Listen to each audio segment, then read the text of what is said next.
restrictions, one of you did, on aquifers. Are you finding there's any water shortage? How are you going to do that? Mr. Groth is here. He can address that better than I could. Thank you. Okay.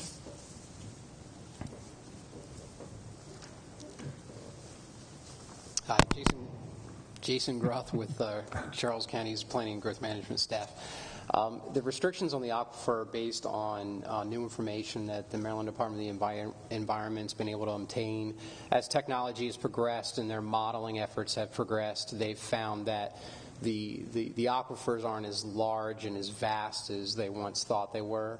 So it's not so much a factor of growth. It's more or less that the resource itself is not as large into the future as they once thought it was. So because of that, to avoid any issues in the future, they have restricted how much water can come from groundwater of a particular aquifer. It's not of all aquifers. It doesn't mean that there's a problem, countywide.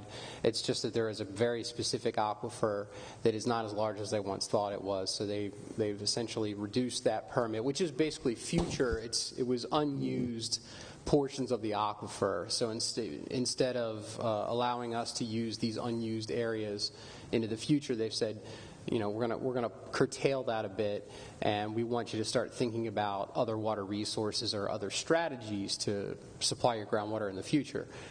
We have adequate groundwater for now. We have adequate water resources as a whole. But what this does is, just to clarify something Mr. Ball said during his presentation, he said, 10, 15 years we'll start looking at that. What it means is actually we'll start looking at it now, and we have been, frankly.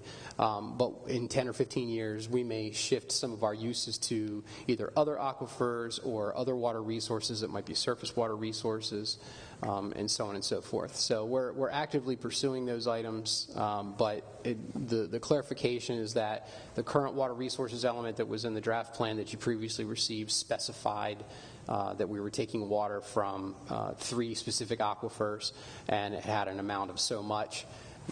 MDE has since implemented a curtailment of one of those aquifers, and so that's why we're changing. We're specifying that we're making these changes in the document.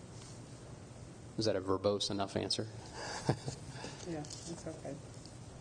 But the Patuxent aquifer in particular, is that one that's in this area? Is it? We're still exploring it. We studied the Patuxent aquifer over the last 2 years, and more in the Waldorf area.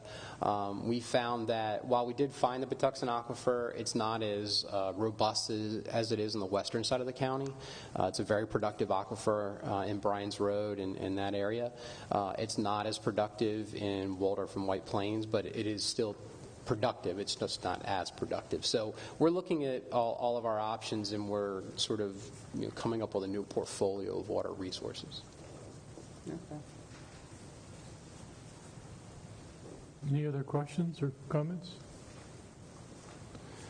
So just to be clear, the recommendation from the planning staff is to approve these changes, and then the comp plan will be sent up to the Office of Planning or Department of Planning for their 90-day review. Is that what you're asking us to do? 60 days. 60-day review, sorry. Yes. Yes, we are requesting and recommending we transmit the plan